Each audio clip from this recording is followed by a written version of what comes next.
मित्रों, समय ईश्वर की दी हुई अनमोल शपथ है। प्रत्येक व्यक्ति को भगवान ने निश्चित समय दिया है। समय व्यर्थ खोने वाला जीवन व्यर्थ खो देता है। गया हुआ समय 1000 लाख प्रयत्न करने पर वापस नहीं आता। समय का तात्पर्य यह है, अवसर को पहचानने वाले अमर हो जाते हैं। शंकराचार्य केवल 32 वर्ष के थे। विवेकानंद ने मात्र 36 वर्ष की अल्प आयु पाई थी। स्वामी राम तीर्थ 33 वर्ष अवस्था में चले गए। शहीद भगत सिंह झांसी की रानी केवल 23 वर्ष की अल्प आयु में शहीद हो गए, किंतु इस कम आयु में समय का सदुपयोग करके अमर हो गए। कर्म क्षेत्र में कुछ करो, अपना जीवन सफल बना लो। समय की पुकार सुनकर मरने वालों के लिए कभी नहीं मरते। हनुमान, अर्जुन, कृष्ण के गोप ग्वाले, गांधी जी के स्वतंत्रता सेनानी, जिन्होंने अवसर पहचाना वे अमर हो गए। अतः हमें समय का मंथन करना चाहिए। एक दृष्टि से देखें, घी दूध के अंदर सदा विद्यमान रहता है, परंतु उसे दूध से निकालने के लिए प्रयत्नपूर्वक मथना पड़ता है।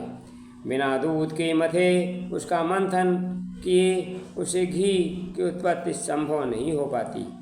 ठीक उसी प्रकार आत्मिक विभूतियों, आध्यात्मिक सिद्धियां, व्यक्तित्व को विशिष्टताएं मनुष्य को प्रत्येक क्रियाकलाप के साथ जुड़ी रहती हैं, परंतु उन्हें उभार कर सामने लाने के लिए व्यक्ति को साधना से गुजरना पड़ता है।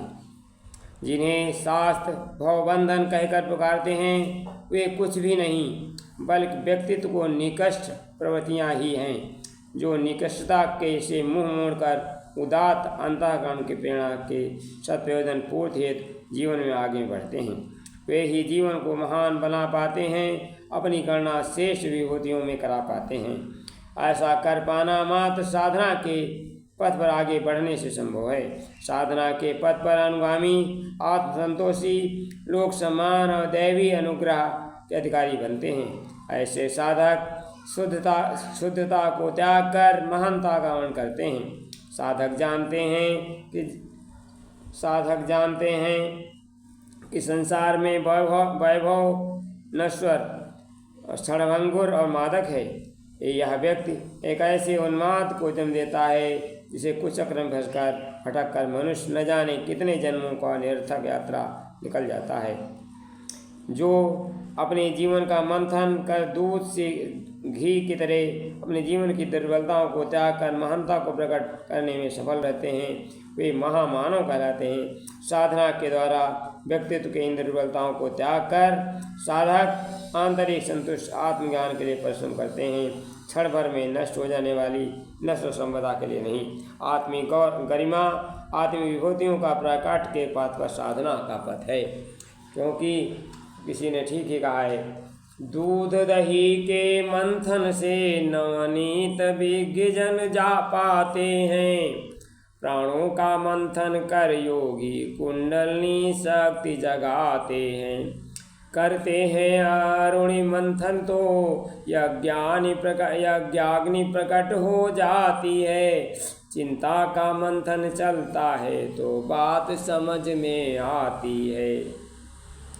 यदि मन में ही हो दुश्चिंतन तो देव तनुज बन जाते हैं। पर सत्य चिंतन के कारण ही वह मनुज देव कहलाते हैं। है विशंभर मानो ऐसे तो सबका ही यश गाते हैं।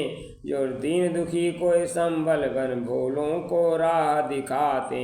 सागर मंथन जब हुआ निकले रत्न रेख। मंथन करो सुविचार का जागत करो विवेक। धन्यवाद। वीडियो अच्छा लगे गुरु जी के विचार को सुनिए, अच्छा लगे तो अपना लो, शेयर कर दें। धन्यवाद।